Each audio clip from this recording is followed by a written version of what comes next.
Good morning students. कल मैंने आपको पढ़ाया था मूल्यांकन, मापन और आकलन। सामान्यतः हम इन तीनों को एक ही चीज़ समझते हैं, जबकि तीनों भिन्न भिन्न हैं। आज बात करते हैं आकलन पर। मापन और मूल्यांकन पर कल अपन कर चुके। सामान्यतः आकलन का तात्पर्य यह होता है अंदाजा लगाना। अंदाजा दो तरह से लगाना, एक रोजाना और एक टर्म के बाद, एक फिक्स टाइम के बाद। जैसे त्रैमासिक परीक्षा, अर्धवार्षिक परीक्षा, वार्षिक परीक्षा, इस तरह से। जो योगात्मक जो मूल्यांकन होता है, ये दो तरह का होता है। एक योगात्मक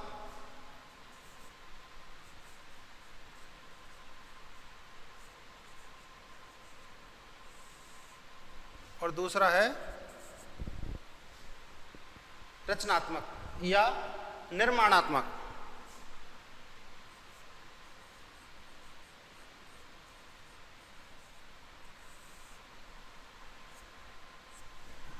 योगात्मक जो मूल्यांकन है उसको सुमेटिव कहते हैं। सुमेटिव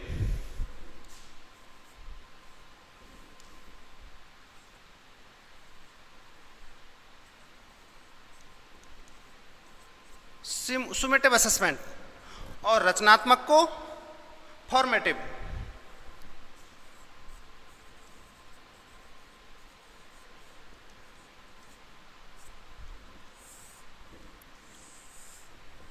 इस तरह से आकलन को हम कह सकते हैं कि ये दो प्रकार का होता है। एक योगात्मक जिसे सुमेटिव कहते हैं, दूसरा रचनात्मक जिसे फॉर्मेटिव कहते हैं। अब बात करते हैं रचनात्मक, योगात्मक की। योगात्मक जो असेसमेंट है वो क्या होता है? इसका अर्थ होता है अंक आधारित परीक्षा, अर्थात जिसमें बालक की उपलब्धि के बदले में अंक उसको दिए जाएं, उसे कहते हैं योग। अर्थात जो उपलब्धि है पूरी उपलब्धि का एक योग। जैसे अर्धवार्षिक परीक्षा के माध्यम से भाई कितना टेस्टों में इसने प्राप्त किया, कितना इंटरनल में किया, कितना प्रैक्टिकल में किया, और अर्धवार्षिक के बाद उसकी फिक्स हो गई कि भाई 70 नंबर में से इतने नंबर बालक ने प्राप्त कर लिए। फिर वही उसकी वार्षिक परीक्षा। वार्षिक परीक्षा में उसने कितने प्राप्त कर लिए, वार्षिक परीक्षा के दौरान हुआ उसका 30 नंबर का प्रैक्टिकल। तो इस तरह से टोटल कितने का हुआ? 200 का। उस 200 अंक का जो टोटल प्रश्न पत्र था, 200 का जो टोटल मूल्यांकन था, उसमें से बालक ने कितने प्राप्त किए, ये कितना जो शब्द है ये है योगात्मक आकलन। इसमें हर सही उत्तर के लिए अंक प्रदान किए जाते हैं और गलत को 0। कई ऐसी परीक्षाएं भी हैं जिनमें गलत उत्तर का निगेटिव मार्किंग भी होता है, नकारात्मक मूल्यांकन भी होता है। जो नंबर बालक प्राप्त कर रहा है उसमें से नेगेटिव जो मार्किंग का क्राइटेरिया है उसके अकॉर्डिंग उसमें से नंबर वो माइनस करते हैं। लेकिन सामान्यतः योगात्मक परीक्षण में ऐसा नहीं होता। क्यों? क्योंकि कंपटीशन आदि में नेगेटिव मार्किंग होती है। जो कंपटीशन आदि का जो है उसको हम योगात्मक ना कह के रचनात्मक मूल्यांकन कहते हैं या निर्माणात्मक मूल्यांकन कहते हैं। यह पाठ्यक्रम समाप्त होने पर अथवा एक निर्धारित पाठ्यक्रम समाप्त होने पर अथवा पूरा पाठ्यक्रम समाप्त होने पर किया जाता है। देखो, तीनों बातों को समझिए। निर्धारित पाठ्यक्रम,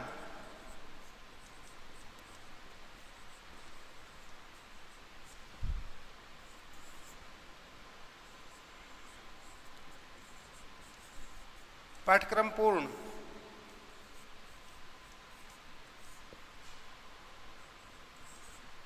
और सामयिक पाठ्यक्रम।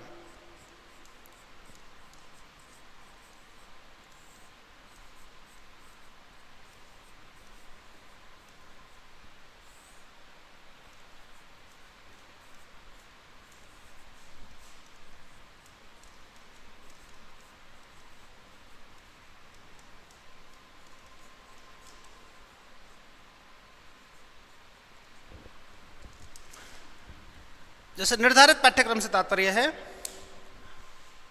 हर इकाई के बाद या एक यूनिट में कितने चैप्टर्स हैं, उन चैप्टर्स के बाद जो मूल्यांकन होगा उसे हम योगात्मक मूल्यांकन कहेंगे। पाठ्यक्रम पूर्ण यानी जो हमारा सिलेबस है पूरा, इसका मतलब हुआ वार्षिक परीक्षा के बाद।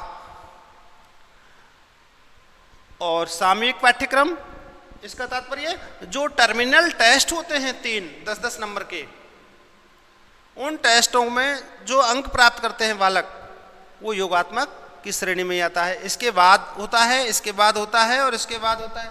इस तरह से ये कहा जा सकता है कि पाठ्यक्रम समाप्त होने पर यह मूल्यांकन किया जाता है।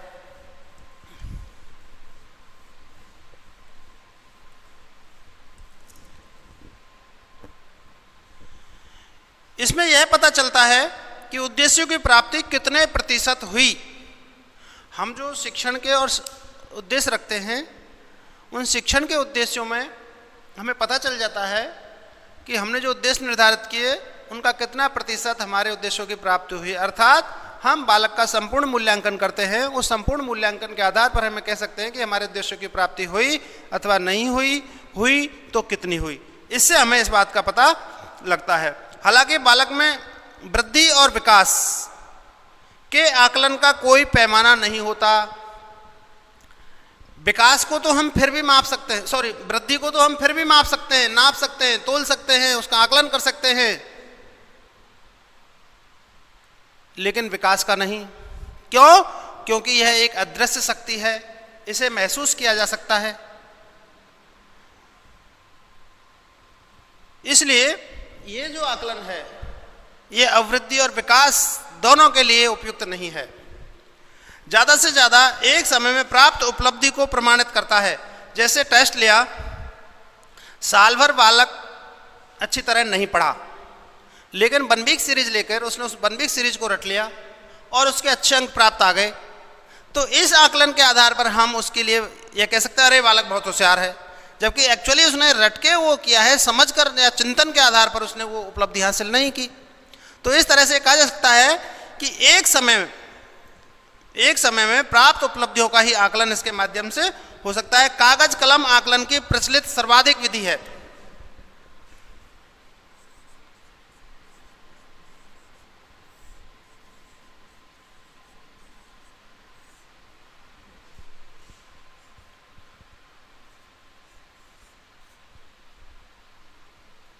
कागज कलम विधि यानी इस विधि के माध्यम से, योगात्मक आकलन के माध्यम से हम बालक का पता करते हैं। उसमें रिटन एग्जाम होगी, इससे बालक का अपना स्वयं का व्यू भी सम्मिलित हो जाएगा। अर्थात ये व्यक्तिनिष्ठ परीक्षा हो जाएगी, वस्तुनिष्ठ नहीं रहेगी, अर्थात ज़्यादा विश्वसनीय नहीं रहेगी।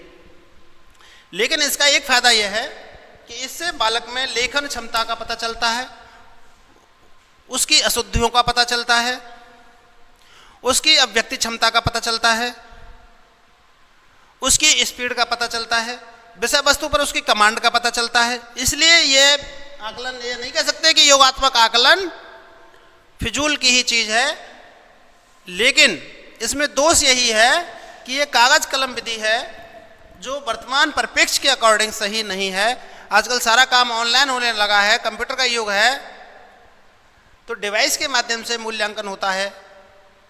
लेकिन उस मूल्यांकन में हम बालक की त्रुटियों का पता नहीं कर सकते, हम बालक के उच्चारण संबंधी दोषों को दूर नहीं कर सकते, हम बालक की व्याकरणिक त्रुटियों को दूर नहीं कर सकते, हम बालक की वोकल प्रॉब्लम्स होती हैं जो बोलने में तुतलाते हैं, जैसे प्रतिशत को प्रतिशत कहना, कक्षा को कक्षा कहना, स्कूल को स्कूल कहना, स्लेट को स्लेट कहना। हम लोगों की आदत पड़ गई ना, इस शब्द को इस बोलते हैं, जैसे स्टाफ।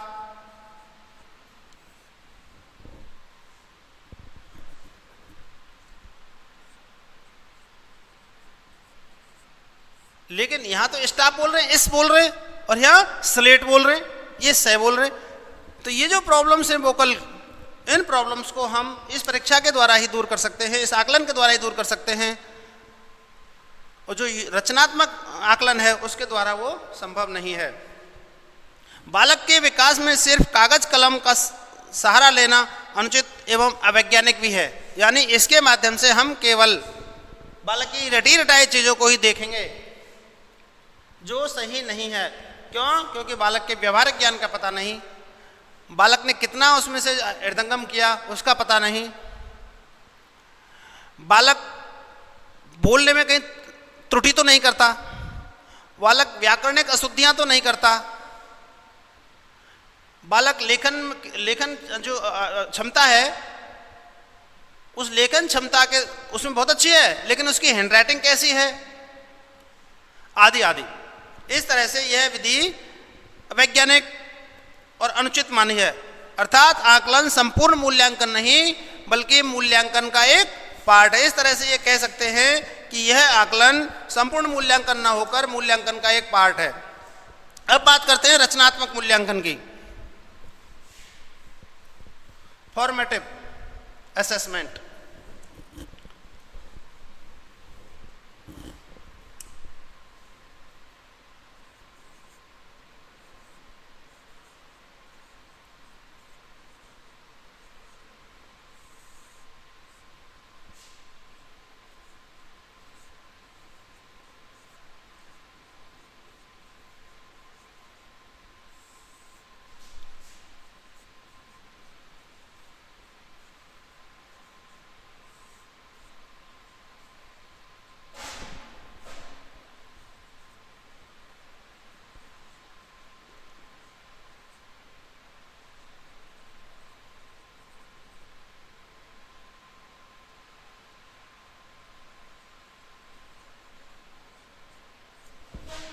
Formative assessment.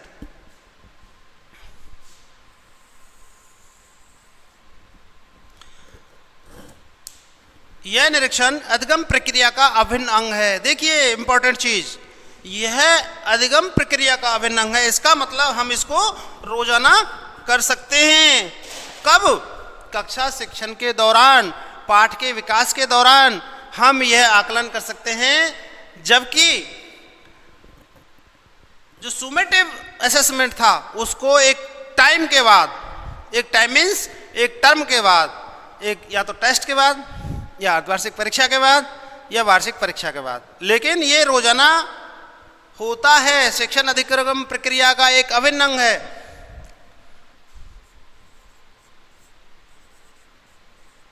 शिक्षण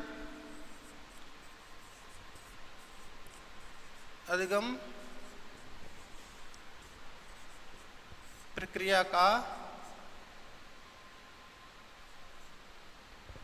अभिन्न अंग। शिक्षण प्रक्रिया का अभिन्न अंग क्यों माना है इसको? जब हम कक्षा शिक्षण में अध्ययनरत होते हैं, शिक्षक से पढ़ाता रहता है, शिक्षार्थी पढ़ता रहता है, उस दौरान शिक्षक को कई स्थितियां ऐसी आती हैं कि प्रश्न पूछने होते हैं। जैसे कक्षा में आलस्य फैल गया, अर्थात कोई बोरियत दिलाने वाला टॉपिक शिक्षक ने ले लिया जिससे हम सब बोर हो रहे हैं, तो यहाँ शिक्षक बालकों का ध्यान विषय वस्तु की ओर आकर्षित करने के लिए प्रश्न पूछ सकता है। एक बात।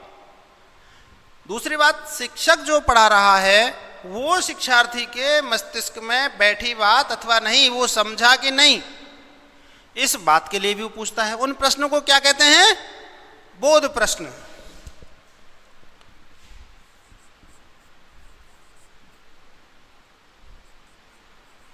जैसा कि नाम से स्पष्ट है, ये प्रश्न अंडरस्टैंडिंग बेस्ड होते हैं, अर्थात समझ पर आधारित होते हैं। बालक समझ जाता है तो उसका उत्तर हमें हाथों हाथ मिल जाता है। दूसरे प्रश्न कौन से होंगे? पुनरावृत्ति प्रश्न। पुनरावृत्ति प्रश्न से तात्पर्य क्या उन्हीं प्रश्नों के दोबारा पूछना? नहीं।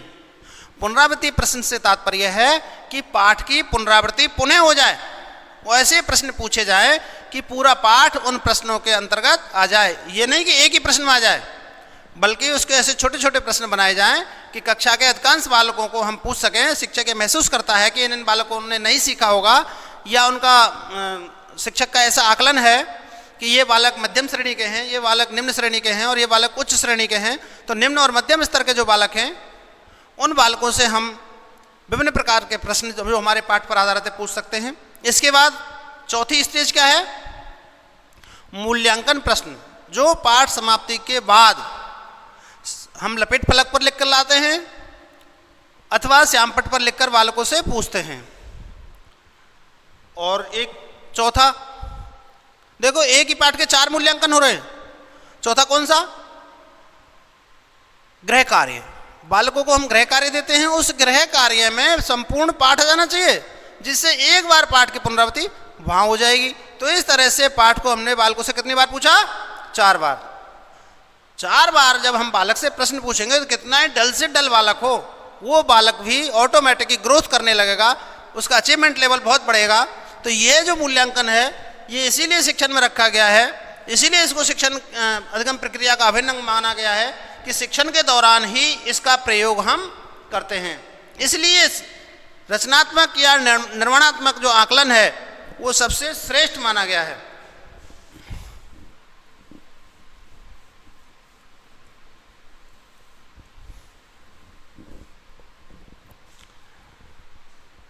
इसका उपयोग भयमुक्त व सहयोगी वातावरण में विद्यार्थियों की प्रगति की जांच की जाती है। कक्षा में जब शिक्षक पढ़ा रहा होता है, कक्षा का जो वातावरण होता है वह वातावरण प्रजातांत्रिक होता है। उस प्रजातांत्रिक वातावरण में बालक अपने प्रश्न आसानी से पूछ सकता है, अपने कन्फ्यूजन्स पूछ सकता है, अपनी जिज्ञासा को शांत कर सकता है, और कोई भ्रांति उसके है तो उसको भी दूर कर सकता है। लेकिन बात आई कि शिक्षक से ऐसे पूछेगा तो शिक्षक डांटेगा नहीं, क्योंकि आज का जो शिक्षण है वो मनोवैज्ञानिक विधियों पर आधारित है। मनोवैज्ञानिक विधियों से तात्पर्य है वे विधियां जो बालक की रुचि के अनुसार, बालक की क्षमताओं के अनुसार, बालक की आवृत्ति के अनुसार,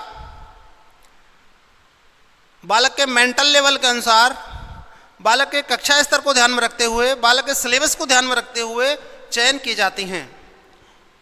और कक्षा शिक्षण में बालक अधिक सक्रिय रहता है और शिक्षक एक पथ प्रदर्शक के रूप में रहता है। विभिन्न प्रकार के प्रश्न शिक्षक इसीलिए पूछता है उनसे कि बालक अधिक से अधिक कम्युनिकेट करें। कक्षा में जितना अधिक कम्युनिकेशन होगा शिक्षण उतना ही अधिक प्रभावी होगा। जितना अधिक चॉक एंड टॉक का हम यूज करेंगे कक्षा में, उतना ही हमारा जो शिक्षण है वो बहुत इम्प्रेसिव होगा। इसलिए यह विधि ऐसी ही विधि है जो वातावरण बिल्कुल इको फ्रेंडली और क्लासरूम फ्रेंडली बनाता है, सोशल बनाता है, जिससे बालक बिना किसी झिझक के, बिना किसी परेशानी के, बिना किसी भय के प्रश्न पूछ सकते हैं, अपनी जिज्ञासा शांत कर सकते हैं, अपनी व्यक्तिगत समस्या रख सकते हैं और शिक्षक सहानुभूतिपूर्ण उन पर ध्यान दे और उन समस्याओं का समाधान करे। यह जो विधि है, यह जो आकलन है, ये इसी बात पर विशेष जोर देता है। यह विद्यार्थियों की सहभागिता पर बल देता है। देखो जो अभी बता रहा था मैं आपको, यह विधि विद्यार्थियों की सहभागिता पर बल देती है। इसका मतलब है कि हम बालकों का सहयोग लें पढ़ाई में, बालकों की सहभागिता कराएं पढ़ाई में। बालकों की सहभागिता कैसे? लेक्चर के माध्यम से हम पढ़ा रहे हैं तो प्रश्न पूछ के बालकों से उत्तर ले सकते हैं। किसी बालक से जो महत्वपूर्ण बिंदु हैं उन पर चर्चा कर सकते हैं। दूसरी बात, मान लीजिए कोई प्रैक्टिकल सब्जेक्ट है, जैसे गणित का सब्जेक्ट है, तो बालकों के सहयोग से गणित का सवाल हल करेंगे। सामाजिक विज्ञान एक ऐसा ही विषय है जिसमें बालक अधिक सक्रिय रहेगा तो सामाजिकता के गुण उसमें विकसित होंगे, अच्छे नागरिक के गुण विकसित होंगे। इसलिए यह मूल्यांकन सामाजिक विज्ञान शिक्षण में बहुत ही अधिक उपयोगी है। इसमें अंकात्मक आकलन के साथ साथ उन जानकारियों को भी अंतिम निष्कर्ष के आधार पर जानते हैं जो समय समय पर एकत्र भी हो जाती हैं। जैसे हम कक्षा का वातावरण भय मुक्त रखेंगे, उस भयमुक्त वातावरण के कारण बालक कोई प्रश्न नहीं पूछ पाएंगे, वो अचीव नहीं कर पाएंगे, कुछ भी समझ नहीं पाएंगे, सीख नहीं पाएंगे, जिसका प्रभाव किस पर पड़ेगा? मूल्यांकन पर। जैसे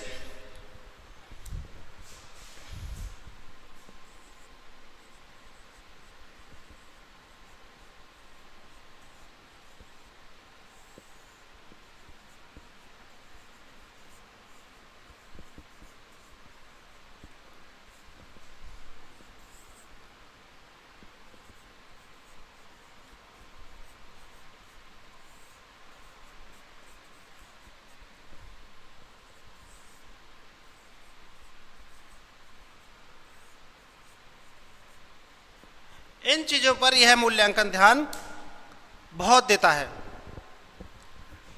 व्याकरणिक अशुद्धियां जब हम कम्युनिकेट करेंगे क्लास में हमें पता चल जाएगा, उच्चारण दोष भी पता चल जाएगा, और वाक्य रचना। इस मैटर में दोनों ही आकलन, चाहे वो रचनात्मक हो चाहे सुमेटिव हो, दोनों ही इस बात पर विशेष जोर देते हैं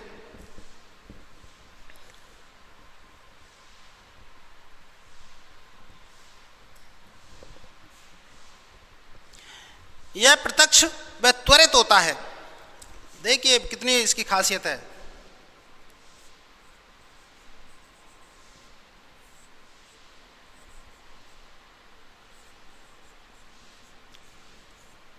इसका मतलब है कक्षा में जब हम प्रश्न पूछेंगे, हम आमने सामने होंगे दोनों, शिक्षक शिक्षार्थी, वही बात ये कर रहा है कि यह आकलन प्रत्यक्ष होता है और त्वरित होता है। त्वरित मीन्स उस 40 मिनट के कालांश में ही हमें ये सारा काम करना होता है, 35 मिनट के कालांश में ही सारा काम करना होता है, जिसमें हमारे प्रश्नों का उत्तर भी तुरंत मिल जाता है और हम आकलन भी तुरंत ही कर लेते हैं। इसलिए यह विधि बहुत अच्छी है, जिससे बालक आगे बढ़ने के लिए प्रेरित होते हैं।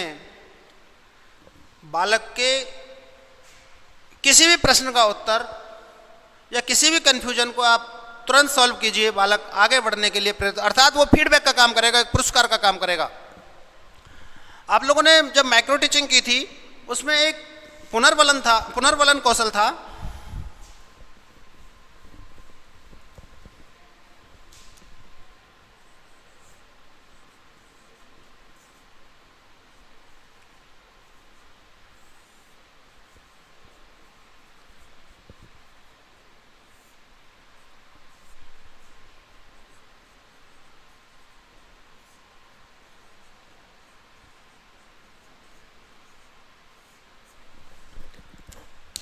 पुनर्वलन से तात्पर्य है यहाँ बालक को पुरस्कार से, यानी उसको रीइंफोर्स करिए, उसको बढ़ाइए। जैसे मैंने प्रश्न पूछा क्यूबा के राष्ट्रपति का नाम बताइए, आप में से एक बालक ने बता दिया क्यूबा के राष्ट्रपति का नाम फिदेल कास्त्रो है, तो वो बालक सबसे अलग है, उसको यहाँ पुरस्कार की जरूरत है। पुरस्कार से तात्पर्य यहाँ कोई ट्रॉफी की जरूरत नहीं है, कोई पेन कॉपी की जरूरत नहीं है, कोई सर्टिफिकेट की जरूरत नहीं है। यहां पुरस्कार से तात्पर्य है शाबाश, बहुत अच्छे, वेरी गुड। ये तो हुए मौखिक। आप नॉन वर्बल भी दे सकते हैं। नॉन वर्बल कैसे? उस बालक के उत्तर को श्याम पट पर लिख के, हमारे मुंह की मुद्राएं विभिन्न प्रकार की करके, जैसे पीठ थपथपा के, सभी बच्चों के बीच में जाके उसके सिर पर हाथ फेर के, तो ये उसके लिए पुनर्वलन है। और रचनात्मक मूल्यांकन में प्रत्यक्ष व त्वरित पुनर्वलन बालक को मिल रहा है, जिससे उसकी अधिगम की जो स्पीड है वो आगे बढ़ेगी। कक्षा 6 का बालक है, उस बालक के प्रश्न को आपने उस बालक से प्रश्न पूछा और उसके उत्तर को आपने, जो उत्तर नहीं देने वाले छात्र थे उनसे बुलवाया, यानी उत्तर की पुनरावृत्ति करवाई, तो वो जो जिस बालक ने बताया उसके लिए बहुत बड़ा पुरस्कार है और उन लोगों के लिए दंड है। अर्थात अब देखो यार, डबल रोल में हो गया ये। डबल रोल में कैसे?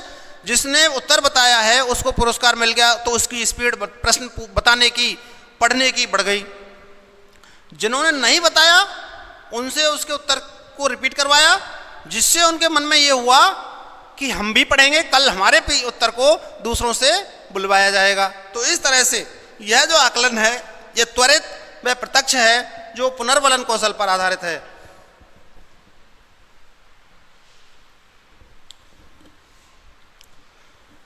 अब बात करते हैं इसके सोपान की। रचनात्मक अथवा निर्माणात्मक आकलन के सोपान।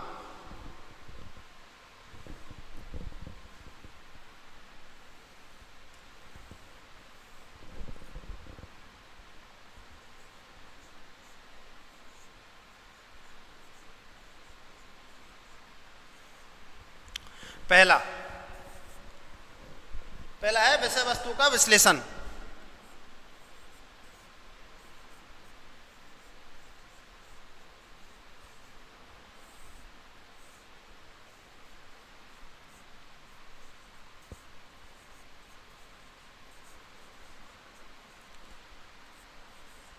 हम किसी का मूल्यांकन करने गए और हमें यही पता नहीं है कि हम पढ़ाएंगे क्या, तो हम मूल्यांकन कर सकते हैं? नहीं कर सकते। यह शिक्षक को पता होना चाहिए कि मैं कौन सा पाठ पढ़ाकर आया हूं और किस पाठ का मुझे मूल्यांकन करना है। जिस पाठ को पढ़ाया है उसको विस्तृत रूप से पढ़ाए, संदर्भ ग्रंथों से पढ़ाए, विभिन्न उदाहरण और दृष्टांतों से पढ़ाए, विभिन्न सहायक सामग्री उसमें काम में लें।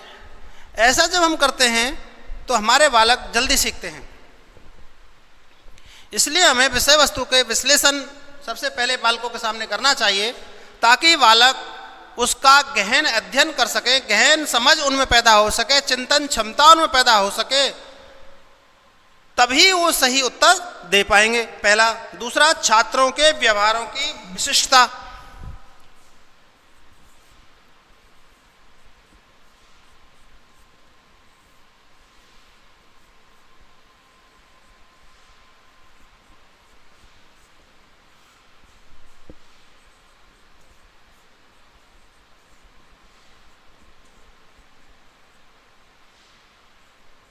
छात्रों के व्यवहारों की विशिष्टता से क्या तात्पर्य है? हमारी क्लास में बालक कैसे हैं? सिंसियर है, उद्दंडी हैं, तीक्ष्ण बुद्धि हैं, सामान्य बुद्धि हैं या निम्न स्तर के हैं? इन सारी बातों को हम ध्यान में रखकर प्रश्न पत्र का निर्माण करेंगे। तीसरा है विशिष्टताओं की सारणी बनाना।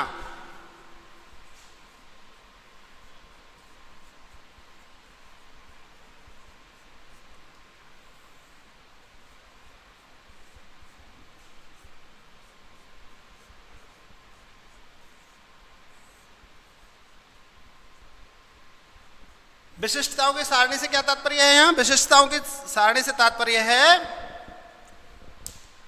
कि बालकों ने जो विशिष्ट योग्यता प्राप्त की है, जिसे अपन डिक्टेंशन कहते हैं, ऐसे कितने बालक हैं? डिक्टेंशन और 60% यानी फर्स्ट डिवीजन के बीच में कितने बच्चे हैं? 45 से और 60 के बीच में कितने बच्चे हैं? और पासिंग मार्क्स में कितने बच्चे हैं? इन सब की सारणियां हमें अलग अलग बनानी होंगी।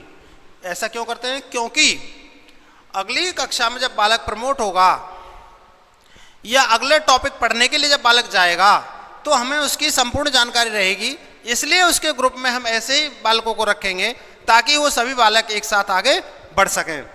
अगला है महत्वपूर्ण तत्वों के पदों का वर्णन।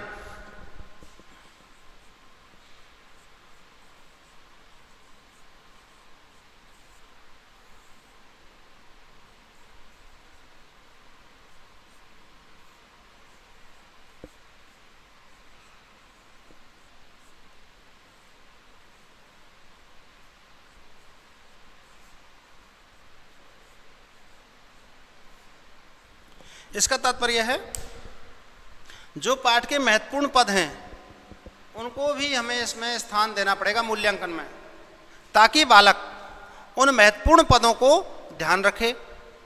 अगले पाठ में, अगले पीरियड में जब जाएगा तो उसकी एक आदत पड़ जाएगी या महत्वपूर्ण चीज़ों को वो अपनी कॉपी में लिखता रहेगा और मूल्यांकन से पूर्व उनको एक बार देख लेगा ताकि उसका मूल्यांकन सही जा सके। और उसके बाद है निष्कर्ष।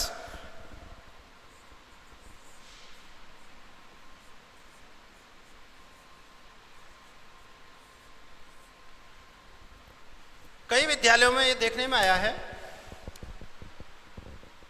कि वहाँ साप्ताहिक, मासिक, त्रैमासिक और वार्षिक प्रतियोगिता रखी जाती है, जिसमें कोई टोपी रखता है, जिसे कैप अपन कहते हैं।